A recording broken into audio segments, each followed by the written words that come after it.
Hi, welcome to my channel fifty 50.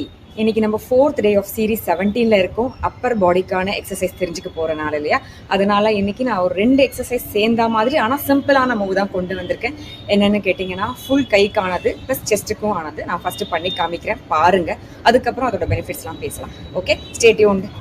பாருங்கள், இந்த exercise பண்ணும்போது கையை நல்லா ஸ்ட்ரெயிட்டாக வச்சுக்கணும்.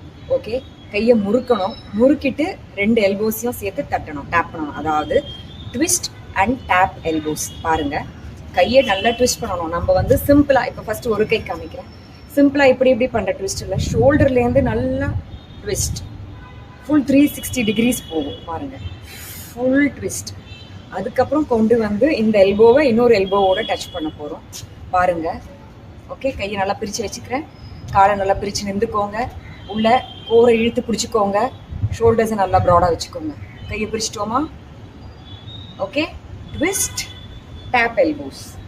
திருப்பி அதே ஷோல்டர் லெவலில் அப்படியே இருக்கணும், கீழே போகக்கூடாது கை. ஓகே, கண்டினியூஸாக 10 தடவை அப்படியே பண்ண போகிறோம். பாருங்கள், twist tap elbows, go back. Twist tap elbows, go back. நல்லா எவ்வளோ முடியுமோ ட்விஸ்ட் பண்ணுங்கள். Tap elbows, go back. நீங்கள் இது கூட பண்ணிட முடிஞ்சிடும். ஆனால் இப்படி எல்போவை ஈஸியாக இருக்கேன்னு நினச்சிக்காதீங்க. அதை நீங்கள் டேப் பண்ணும்போது தான் தெரியும், கொஞ்சம் கஷ்டப்பட்டு தான் நீங்கள் சேர்ப்பீங்க. அப்போ இந்த இடம்லாம் உங்களுக்கு ஆக்டிவேட் ஆகும், அப்பர் செஸ்ட் மசில்ஸ் எல்லாம். ஓகே, எஸ்பெஷலி அந்த மாதிரி ட்விஸ்ட் பண்ணிவிட்டு எல்போஸை டேப் பண்ணும்போது கொஞ்சம் கஷ்டப்பட்டு தான் அந்த லாஸ்ட் பாயிண்ட் ஜாயின் ஆகும். ஓகே, திருப்பி பண்ணுவோமா? ஃபுல்லாக கையை பிரித்து வச்சுக்கிறோம். Okay, twist elbow tap. திருப்பி அதே பொசிஷன், ட்விஸ்ட். பார்த்தீங்கன்னா ஷோல்டர்லேருந்து ட்விஸ்ட் ஆகும். வெறும் நம்ம இப்படி எல்போ மட்டும் ட்விஸ்ட் பண்ணக்கூடாது, ஞாபகம் வச்சுக்கோங்க. ஃபுல் ஷோல்டர்ஸே ட்விஸ்ட் ஆனால் தான் கம்ப்ளீட் 360. ஓகே, ஸோ பாருங்கள். Okay, complete 360 twist. Come back to tap elbows. போங்க, ட்விஸ்ட் டேப் எல்போஸ். ஸ்லோவாகவே பண்ணலாம். Twist tap elbows. ஓகே, புரிஞ்சுதா? இதே லெவலில் தான் பண்ணோம். கையை நீங்கள் கீழே இறக்கக்கூடாது, நடுவில் இல்லை மேலே வச்சுக்காதீங்க, ரெஸ்ட் எடுக்க நடுவில் வைக்காதீங்க. கண்டினியூஸாக 10 தடவையாவது பண்ணுங்கள். அதுக்கப்புறம் ஒரு ஷார்ட் பிரேக், அதுக்கப்புறம் ஒரு 10 தடவை, திருப்பி பிரேக், திருப்பி ஒரு 10 தடவை. இது மாதிரி 3 தடவை பண்ணிங்கன்னா ஒரு சைக்கிள் கம்ப்ளீட் ஆகும். ஓகே, இன்னொரு 5 தடவை பண்ணலாமா? Twist tap elbow. போங்க, ட்விஸ்ட் டேப் எல்போ. போங்க, ட்விஸ்ட் டேப் எல்போ. போங்க, ட்விஸ்ட் டேப் எல்போ.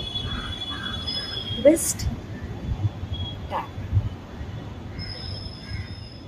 இப்படி கை மேலே பார்த்த மாதிரி வச்சுட்டு ட்விஸ்ட் பண்ணுங்க.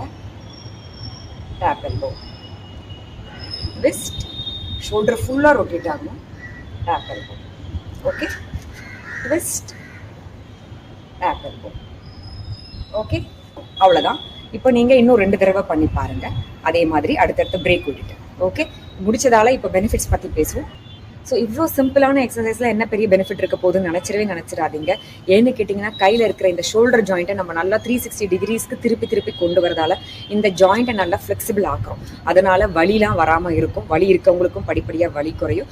அது தவிர்த்து இங்கே இருக்கிற ஃப்ளூயிட் செக்ரேட் ஆகிட்டே இருக்கிறதால உங்களுக்கு ஃப்ரிக்ஷன் இருக்காது. ஃப்ரிக்ஷன் இல்லாமல் இருந்ததுனா தான் வலி இல்லாமல் இருக்கும், ஞாபகம் வச்சுக்கோங்க. அது தவிர்த்து ஷோல்டர் லெவலில் நடுவில் இறக்காமல் கையை நீட்டி வச்சே தொடர்ச்சியாக பண்ணுறதால ஃபுல் கைக்கான எக்ஸசைஸ், அதாவது இங்கே இருக்கிற அத்தனை மசில்ஸும் நம்ம ஆக்டிவேட் பண்ண முடியும். அதனால் சர்க்குலேஷன் நிறைய போகும் கைக்கு. உட்காந்தே பண்ணலாம், வயசானவங்க பண்ணலாம், வீட்டுக்குள்ளேயே பண்ணலாம். இந்த மாதிரி மழை காலத்தில் வெளியில் வர வேண்டாம், சிம்பிளாக பண்ணி முடிக்கலாம். 100கணக்காக பண்ணும்போது நிறைய மேஜர் எக்ஸசைஸ் பண்ணதுக்கான ஈக்குவல் கேலரிஸ் உங்களுக்கு பேர்ன் ஆகும். அது தவிர்த்து இங்கே மேல் செஸ்ட் இந்த இடத்துலலாம் பார்த்தீங்கன்னா, சில பேர் சில கரெக்ட் ஃபிட்டிங் ட்ரெஸ்லாம் போடும்போது இங்கே ஒரு பல்ஜ் இருக்கும். அது ஏன் எப்படி குறைக்கணும் அப்படின்னு நினைக்கிறவங்களுக்கு இந்த மாதிரி எக்ஸசைஸை தொடர்ச்சியாக பண்ணிட்டு வந்தீங்கன்னா, இப்போ கூட பார்த்தீங்கன்னா இந்த எக்ஸசைஸ் பண்ணி முடிச்சோடனே உங்களுக்கே ஃபீல் ஆகும், இங்கெல்லாம் தான் நல்ல பேர்ன் இருக்கும். ஸோ இந்த இடம் மசில்ஸ் எல்லாம் ஆக்டிவேட் பண்ணுறோம். அப்போ அது சுற்றி இருக்கிற ஃபேட்டு கட்டாயம் கரைய ஆரம்பிக்கும். உங்களுக்கு ஓவராலாக இந்த ஸ்லீவ்ஸ் இடத்துல ஃபேட் இருக்கிறது கொஞ்சம் கொஞ்சமாக குறைக்க முடியும், ஞாபகம் வச்சுக்கோங்க. அது தவிர்த்து ஒவ்வொரு ஜாயிண்ட், இந்த ஜாயிண்ட் மட்டும் இல்லாமல் எல்போவில் இருக்கிற ஜாயிண்ட், ரிஸ்ட் ஜாயிண்ட் எல்லாமே ஃப்ளெக்சிபிளாக வச்சுக்க முடியும். வயசானதுக்கப்புறம் வலி இல்லாமல் பார்த்துக்கலாம். ஸோ இந்த மாதிரி ஒரு சிம்பிள் எக்ஸசைஸ், பட் இவ்வளோ பெனிஃபிட்ஸ் இருக்கிற எக்ஸசைஸை, வீட்டுக்குள்ளேயே பண்ணுற மாதிரி இருக்கிற எக்ஸசைஸை பண்ணிட்டே இருங்க. இன்னைக்கு நான் நெக்ஸ்ட் டே உங்ககிட்ட ஃபுல் பாடி எக்ஸசைஸோட வந்து பார்க்குறேன். அது வரைக்கும் stay tune to my channel 50-50. Bye.